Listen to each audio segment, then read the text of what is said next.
separately. So let's say we have a 4 kilogram object. It's suspended.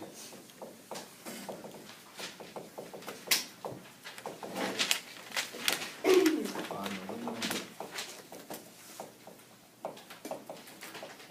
wire. And this wire has a length.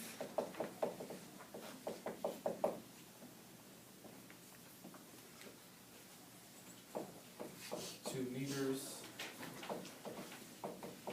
and diameter, that's also given to be 2 millimeters.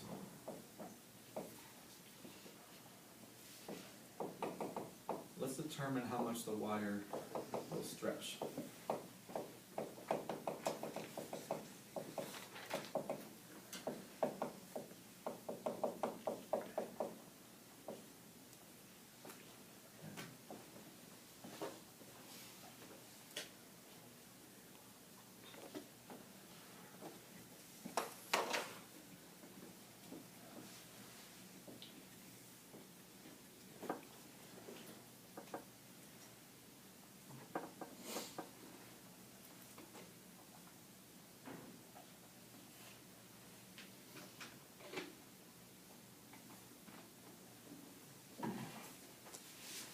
So if you push or pull on something made of a material like this, it's going to stretch and compress.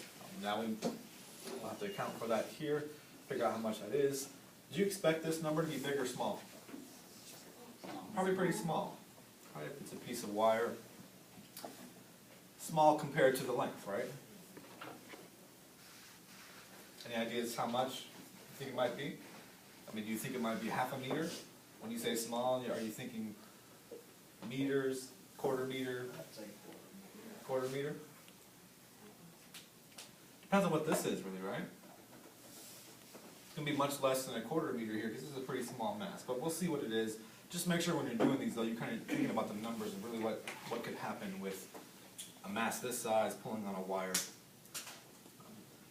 This is the kind of stretch that when it happens, if we did this in the lab, you're not going to see it. It's going to stretch, and you won't be able to tell the difference on a piece of wire.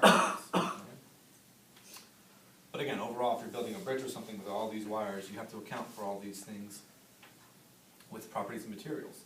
So let's just draw this picture. I'm going to exaggerate it just to kind of show on the board. We have some length here. I'm just going to say we're going to attach this to a ceiling or something. Here is some original length, L0. We're going to take a mass and then hang it on the end. There's our mass, and then it's going to stretch. But it obviously won't be that much. This is not the scale, just to show here that it did stretch some amount here. This is definitely not to scale. Okay, so this is my original length. This over here would be my final length. I'm just going to draw this in between here to make sure it's clear that that's the whole length. What would this distance right here be? H. That would be what? H in terms of what we're using for our variables, what would we call that? That's the delta. This is the change here, right? This is the amount that it stretched. So let's call this here our delta L. Okay. What are we trying to solve for? Delta L. The delta L. Sometimes people mix up here which thing you're solving for. Change in length, the final length, or whatever you have. Sometimes people just aren't careful about reading the problem. And when you use the equations, you know, you've got force per area is equal to Young's modulus times the delta L over L0. Just be very clear on what you're trying to solve for. Sometimes you'll have to expand out this delta and write it final minus initial. Sometimes you won't. Just depends on what you're looking for. Okay. So this is a constant, a property of that material. You look in that table, if you have your books open, somebody tell me what Young's modulus is for aluminum. 7 times 10 to the 10th. Are there any units there? No, it's a unitless quantity. So it's just a constant. Don't forget those powers of 10 that go with this. And so that's just a constant we're going to use. We are looking for how much it's going to stretch. We're looking for the delta L. What force is that? That's the force that's causing the stress and that's making this stretch out here. So that's the force coming from this mass, just pulling down the weight of that mass. So this is mg here. The original length we know, I haven't written these down yet in terms of variables, but the m is the 4 kilograms, the L naught is 2. We have a radius of 1 millimeter, or 0.001 meters. Those are all the numbers that we were given in the problem. But yeah, we have some of these things over here, the m, the g, the L naught. We can divide by Young's modulus. How do I find the area? What area is that? Area of what? The cross-sectional area over which the force is acting. So the force is acting on this wire, it's just a straight line here. So you may not see it as something with an area, but really when you have a wire, however thin it is, it's still cylindrical like this, and then you can imagine here, this would be here the cross-sectional area.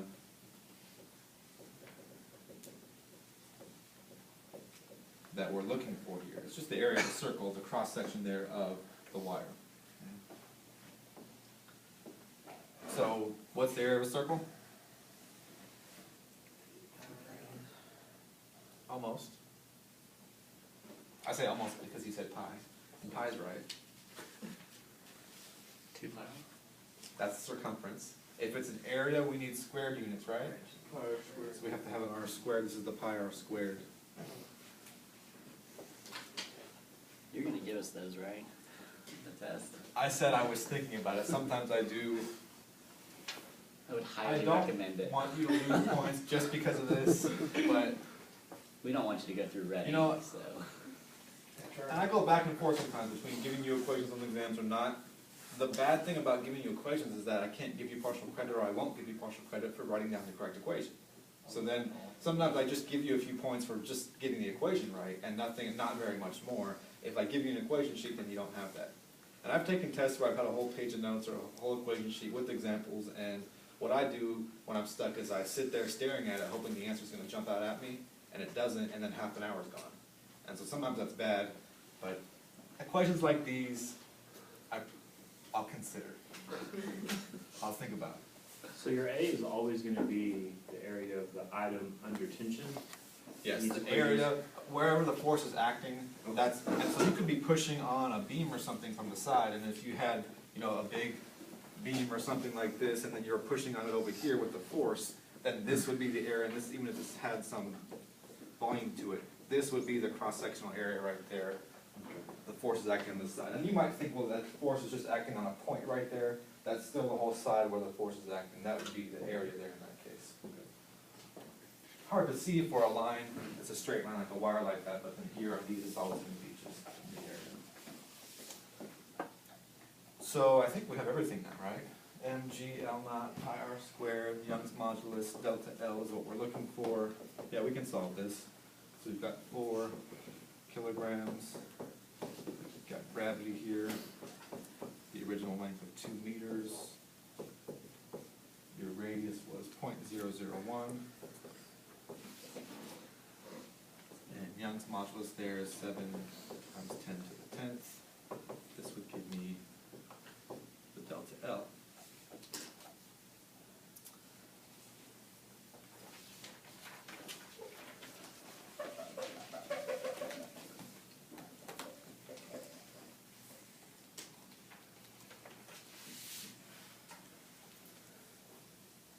And here, what do we have?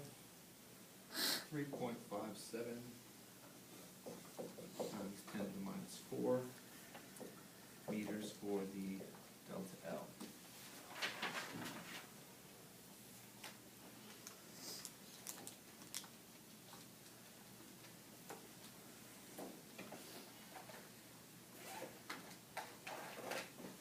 So that's pretty small.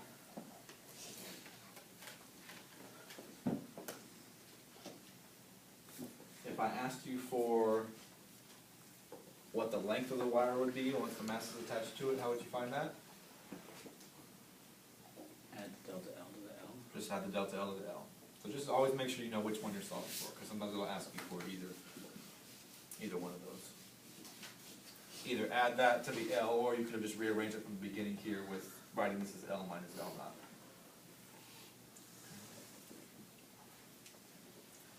Any questions about that? These forces aren't gonna be anything complicated. They will either be forces that we give you, or very commonly might be an mg if you're putting a weight on something like that. This is just a constant. The area, you do have to know your formulas for the area here. These aren't very long though. These aren't usually very high point value problems on the exam. Never any more than 10. Sometimes it'll be just a 5-point problem if it's short. Not a whole lot to these. I'll put a couple of these in the homework. It's just something you need to account for. The stretching or compressing of material now, we can figure out what that is based on Young's modulus. Okay? Yeah. Did you say when we're finding L, is it gonna be, Like if I wanted to find the length instead of the amount of change, yeah, is it gonna be what?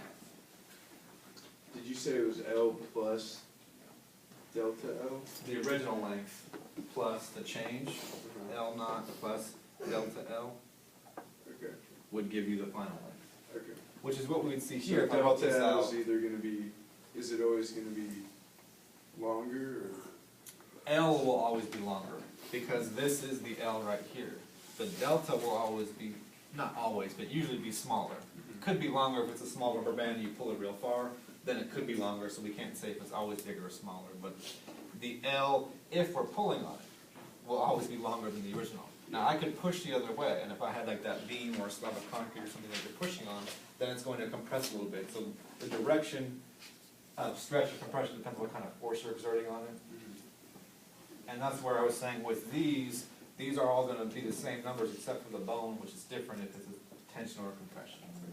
The delta L, that's why this is absolute value, because this could either be plus or minus, because it could either be a stretch, which would be positive, or it'd be minus if it was a compression. But when you're solving, it's always gonna be absolute value, because you're just getting positive numbers in here for all these things anyway.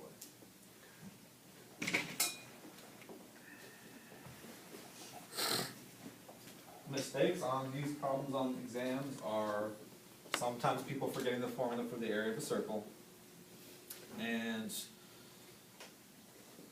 a lot of times there's just mistakes there. There's not too much to these. Just know the formula, know how to apply it, and don't mix up what you're solving for. Make sure you're careful about if you should be solving for the delta or just the final length. And you'll see how those work when you do the homework.